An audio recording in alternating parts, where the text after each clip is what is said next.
You ever wonder how far someone will push you before you snap, before you find a way to push back in the pettiest, most satisfying way possible? That's what happened to me when the sound of running water in my apartment became my own personal VY Tory Bell.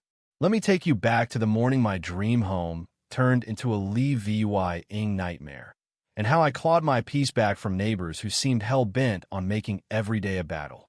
It was mid-July when my family, my wife Lisa, and our 7-year-old son, Ethan, moved into a split-level duplex in a sleepy suburb that could have been anywhere in America. We'd come from the city, desperate to trade sirens and shouting for quiet. Those first few weeks were perfect. The air smelled like cut grass. Ethan played in the yard, and Lisa and I felt like we'd finally found our slice of calm. But then our downstairs neighbors moved in, and everything changed. Let's call them Harold and Evelyn. Harold was in his late 60s, tall, with a stiff walk and a permanent scowl, always in faded sweatpants. Evelyn was small, with sharp eyes that seemed to cut through you, like she'd rather spit than smile. We tried to be friendly, waved when we saw them unloading boxes, offered a hey, welcome one morning. Evelyn stared at me like I'd just cursed her out. Harold didn't even bother to nod. The air between us was icy, but I shrugged it off. No need to be buddies, I told Lisa. Let's just live and let live. If only it had been that simple. Within 2 days, the complaint started. Evelyn marched upstairs, lips tight, trembling with rage. I can hear every step you people take, she hissed. You can't let your kid run wild like that. I glanced back at Ethan, curled up on the couch with a book, barefoot, so quiet I could barely hear him breathe. I tried to explain, but Evelyn cut me off. No excuses. We didn't move here to live under a herd of elephants. I was so stunned I mumbled an apology, closed the door, and felt a sick twist in my gut. That wasn't the end, it was the start of a siege. We tried everything to keep the peace. Took off our shoes, laid down extra rugs, shushed each other constantly. Still, Evelyn was up here daily, sometimes twice, 3 times, ranting about footsteps or a chair scraping. One night, she banged on her ceiling our floor with a broom so hard I thought the plaster would crack. Then came the landlord's letter. Noise disturbance. I laughed, then stopped when I realized they might actually try to VYCT us. And that's when Harold joined the fight. If Evelyn was cold, Harold was a lit fuse. He didn't bother with words at first, just stood by our mailbox, glaring as I left for work, muttering under his breath. I caught him pounding his fist against his ceiling, our floor, at random hours. Then about 2 weeks in, the real madness began. For in the morning, not 5, not 6, foresaw Harold was down in his basement, punching a boxing bag so hard our walls shook, pictures rattled, and Lisa started sleeping with earplugs.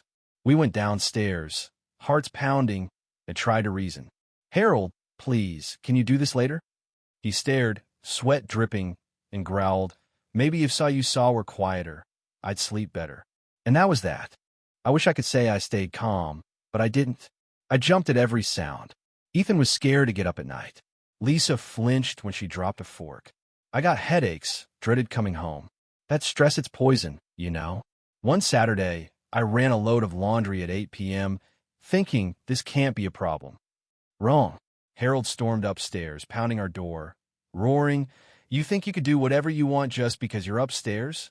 His face was beet red, eyes wild, like he was seconds from throwing a punch. I told him to back off, try to shut the door, and he shoved it open, barking, "Keep it up, and I'll handle this myself." Lisa, shaking, called the landlord, who shrugged and said, "Maybe don't use the washer after dark." The cops? Unless someone was bleeding, they wouldn't touch it.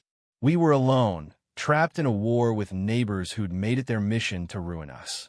I lay awake at night, mind racing. Why us? What did we do? We tried everything. I was angry, scared, but mostly exhausted. Then I noticed something. Harold was a creature of habit.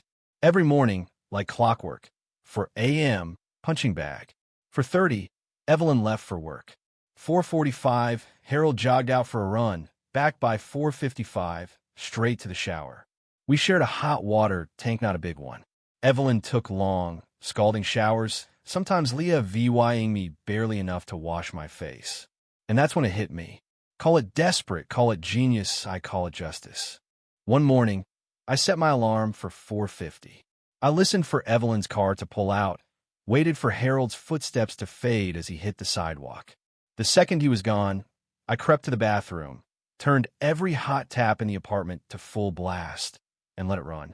5 minutes, 10, the tank draining dry. I stood by the window, heart pounding, watching for Harold's gray jacket jogging back up the drive. When I saw him huffing, face flushed, ready for a shower, I shut off the taps, slipped back to bed, and waited. The first time? A thump, a howl, then pipes banging as Harold got nothing but ice-cold water. I lay there, grinning like a kid on Christmas. Did he know it was me? No idea. But I did it again the next day. And the next. Harold came home each time, stomping, cursing, sometimes banging the ceiling, but he never confronted us. Instead, he started skipping workouts.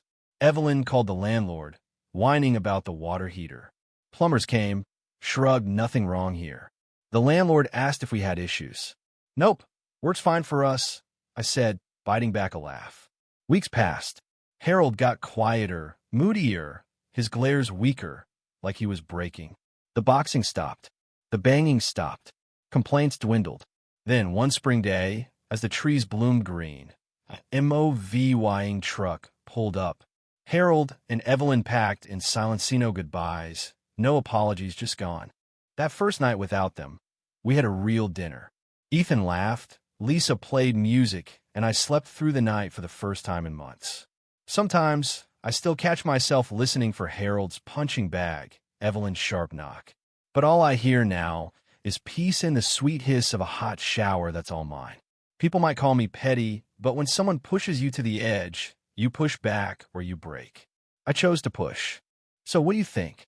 Was I wrong to fight fire with ice-cold water? Should I have kept playing nice, even when they made our lives hell? Or was this just what they deserved? Drop your thoughts below, let's hear your take. And if you got a neighbor story that tops this, I'm all ears. Like, comment, and subscribe for more real-life drama. Thank you for taking the time to listen to today's story on Store of Good Stories.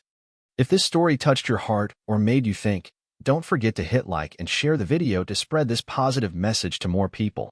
And if this is your first time here, make sure to subscribe and turn on the notification bell so you won't miss any of the meaningful stories we share every week.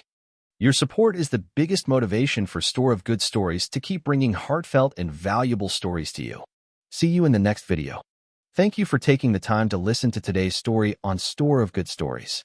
If this story touched your heart or made you think, don't forget to hit like and share the video to spread this positive message to more people. And if this is your first time here, make sure to subscribe and turn on the notification bell so you won't miss any of the meaningful stories we share every week. Your support is the biggest motivation for Store of Good Stories to keep bringing heartfelt and valuable stories to you. See you in the next video.